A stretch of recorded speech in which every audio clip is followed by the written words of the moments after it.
The No Child Left Behind Act created a culture of teaching to the test.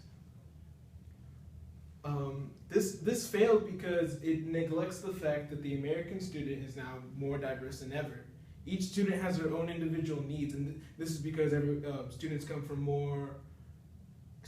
different socioeconomic backgrounds, different religious backgrounds, different racial backgrounds, and they have different learning styles, as well as the pace at which they learn is different.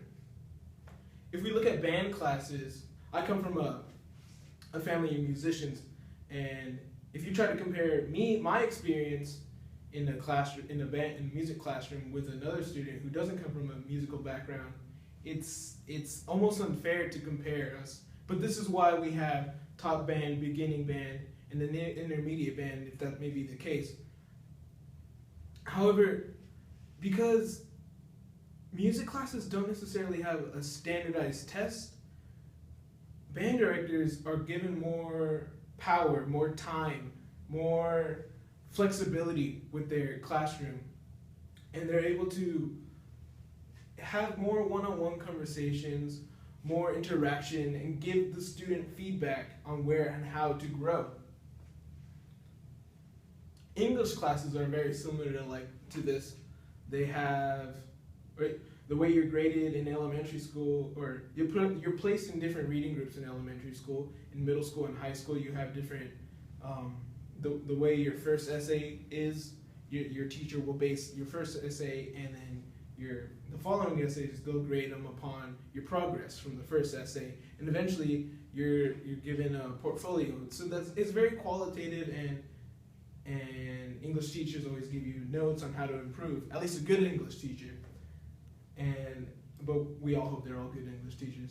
Anyways, so these types of teachings, they're very qualitative, and they're also very interactive, they're flexible, and it gives a lot of power to the teacher. It gives the power to recognize what the student needs, whatever their needs may be, due to however many factors, and they're able to find success. However, because of things like No Child Left Behind and the Common Core, standardized testing has put a ton of pressure on administration, and it's made the whole country more conscious of our education system, especially compared to other countries. If we want to talk about Chinese children who are insanely skilled in math, and Scandinavian countries where there's hardly a dropout rate because their learning is very student-oriented, student-driven. Here, because of the standardized testing, we have a problem where teachers might have to rush over the curriculum, and speaking for myself, in a math standpoint, I don't think I should be able to say I was proficient in Algebra 1. I just, the way the system is, I don't think I learned that content well enough. Now, because we continue to believe in a world where a federal mandate is going to dictate whether or not, or dictate how we measure our students' proficiency levels, it upsets me, because it's almost as if things like No Child Left Behind has led us to believe that we can't trust our teachers, that we have to let the federal level decide what it is and what the definition of a student's success is. Now, it's confusing to me because a teacher is in the classroom the most with the student, they have the most interaction in any subject, not just English and band, they have the most interaction with them, and legislators, parents, administration, they seem to always give the blame to the teacher.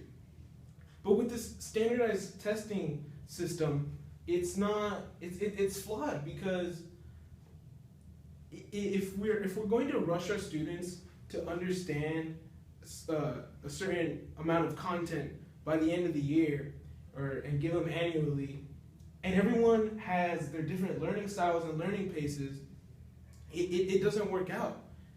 Because how can we just, oh, he understands it, but unless we can allow the student to give an in-depth understanding, then they haven't learned anything. They've just memorized facts that probably aren't even hardwired into their brain, and that's not true. That's not true learning. A common trend has been for students to actually get out of the common public education system and go to charter schools and also be homeschooled. In both of those cases, we have more student-driven curriculums. If you're homeschooled, whoever may be homeschooling you is given more power to assess at what level you're at. Now, I'm also not trying to say we need to do away with standardized testing. It's good to have criteria of what an individual may need to understand at a certain age. However, just the pressure of the tests and the limits this may cause administration to put on the teacher, it's upsetting. Because like in band class, when a teacher, when the director knows what I need to improve and can do that without fear of having to worry about a test, it's a great thing, because I'll have time, he'll know exactly what I need to do to have success. And it's just upsetting that teachers, or not teachers, well, in the most part, some teachers have also been groomed to believe in this illusion that the federal government knows exactly what kids need. It's upsetting, and it's not right. With in December of 2015, Congress passed the Every Student Succeeds Act. Now this is an act that revamps No Child Left Behind, replaces it, if you will, and allows us, or has allowed states to gain more flexible curriculum. More power is returned to the states, more power is returned locally, and more power is returned into the hands of the teachers. And although it retains the standardized testing, I'm curious to see what will become of the education system, where the teachers have more power to set how they're going to teach the students. Because that's what we need. We need to trust our students. It is legislatively supported now that we have to trust our teachers. And if we don't, we can't go back now. This new act goes into legislation on the 2016-2017 year without full trust in our teacher, without understanding that the teacher is going to be recognizing what the student needs, what the student's needs are for success. Without understanding that, then all our students are failed. There is no true learning. The power is inside the teacher to recognize what that student needs, and only a really good, highly skilled teacher is going to recognize